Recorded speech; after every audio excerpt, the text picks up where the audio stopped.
Since the beginning of photography, it hasn't really changed all that much. You still have three primary things: your ISO, your shutter speed, and your aperture. It's been like that ever since the old school film days, way back 100 years ago with the giant plates and stuff. And it's been like that all the way until now with the brand new fancy digital cameras. In this video, we're using the Nikon D750. It was provided by Mastrop. Mastrop has a really cool new photography community, and I was like, hey, we're getting ready to make some photography tutorials. So they were like, dude, let's work together. So thanks very much for them, to them for providing the camera. Go check out their photography community. Now let's learn something. There's things you know, there's things you don't know, and then there's things you don't know you don't know. So let's get you guys to the I know this category. Now this is going to be a very basic video, just covering those three things. We're going to talk to you guys maybe like you're 5 or you don't know anything about photography. So if you're someone who's really nerdy and wants like some science and math and all that sort of thing, wait for one of our future videos where we really get extremely nerdy about very minute details and that sort of thing. Okay, first off, ISO. That's sort of the base platform that we need to start talking about. ISO is essentially a camera's sensitivity to light, or the film sensitivity to light, the sensor's sensitivity to light. That's what it is. It's a measure of that. So usually you set that first, depending upon your situation. Is it a dark room? Are you outdoors in bright light? You set that first, and then you can set your shutter and aperture. So first off, let's go and just take a look at what some pictures look like in sort of a dark outdoor environment at a very low ISO, and then we're going to bump the ISO up without changing any other settings and show you what it looks like. So there it is at about 100 ISO, and you can see we're outdoors, kind of dark, and just we're going to keep adding. Now, for the record, when we took these shots, this was about 6 o'clock at night. All of the light in this environment was artificial. As you can see here, as we get higher, it also starts to wash out just a slight bit, and we'll talk about that in just a second. But there we go. It's just making everything brighter. No other settings are changing.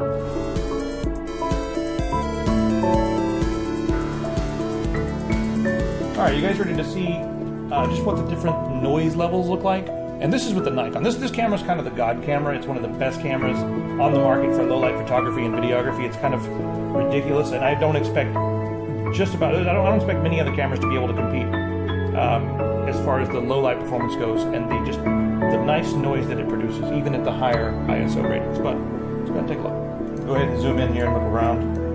Nice smooth grain, or I guess I call it grain because it looks almost like film, but that's noise. And then as you move up, a little bit more, a little bit more noise over here. It's always good to look in the blurry areas to see, because you can see the noise patterns. Moving right on up, 1600. Getting a little noisy, but this is unbelievably usable. Most cameras cannot touch this. Most cameras are going to be really, really grainy. Now, for the record, this was with a static light. It wasn't the most well lit. We wanted it a little dark so we could accentuate the noise in this area. You can see it pretty. This is getting to a point where I would say this is still acceptable use, but ultimately, when you blow this up to, if you wanted this on a print that was really big, you'd see that, and that would be bad. Unless you're going for the gritty look, unless you're going for the gritty look, yeah. Now, as far as best practices for ISO go, what you want to do is keep the ISO as low as possible, and then use your shutter and aperture to give you a good exposure. Keeping the ISO low will give you nice, smooth, rich colors and low noise. Okay, next up, this is where it gets kind of interesting, because we talk about sensitivity on the ISO, but when you get into your aperture, which is the measurement of how open or closed the iris in the lens is, and it allows more or less light to come through, but it also does a very important thing, is it controls your depth of field. Whether you have a really shallow depth of field, and I'm not even kidding, where there's some lenses where you get a depth of field that's an inch, all the way to an infinity where it's wide open, you can see everything in the foreground and the background, and it's all very clear. Most of your telephones out there that have a camera on it, you will get a very wide depth of field, meaning it's deep. You can see everything in the foreground, and everything in the background is also very in focus. And you can get varying levels of that, because sometimes you want the background to exist, but not be so far gone that it's somewhere else. So let's talk about how to control this, shall we? Yeah. Now, your aperture is controlled by an f-stop number. Now, the f-stop numbers, there's a little bit of math right here. I'm not going to go too crazy with it, but it's a measurement of the distance of the opening of the aperture to the edge of the inner edge of the diameter of the lens. So lower the lower the number, the more open it is. And the more open it is, the more shallow the depth of field. So like an f1.5 or 1.0 or even 0 would be all the way open, but no lenses do that. Like an f1 or an f1.5 would be pretty open. And then, as you go to higher numbers, the distance from the diameter, the edge of the, the diameter of the edge of the lens or the outside of the lens increases. So it goes all the way down to like 20, 22, even the 32 on some very expensive lenses. It just looks like someone just snapped this picture with a point and shoot or whatever. You got these guys over here in the background, and he's getting he's getting a rifle out of his pocket. It's just, no one's doing anything. Just everything's in focus. But check this out. We can lower the f-stop, increase or make the depth of field very shallow. Look at that. Those guys aren't even there anymore. Trust me, that they were there. They're hanging out over here. They're coming up the road. Just a nice, smooth.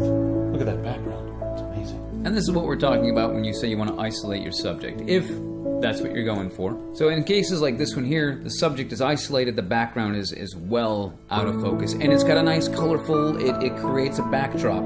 There's a backlighting to the subject, got forelighting. Ultimately, when you look at this image, you're going to be looking at the subject. You're not going to be looking at the bright colors in the background unless you're on acid.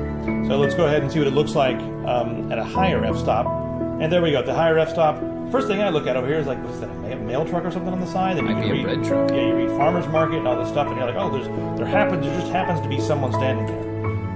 Well, that looks just way more pro. So that's a lower f-stop, higher f-stop. Flipping back and forth between these two, man, it's messing me up. Because it's like, where is he? What's going on? But in this case here, you see what's going. You see where the person is. You see what's happening. You have it changes the dynamic of the image. Speaking of changing the dynamic, let's look at a different subject. Here we have some tomatoes, right? This would be a really great shot for an ad for a grocery store. Now this is like a medium aperture, right?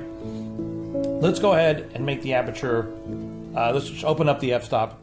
Really low number.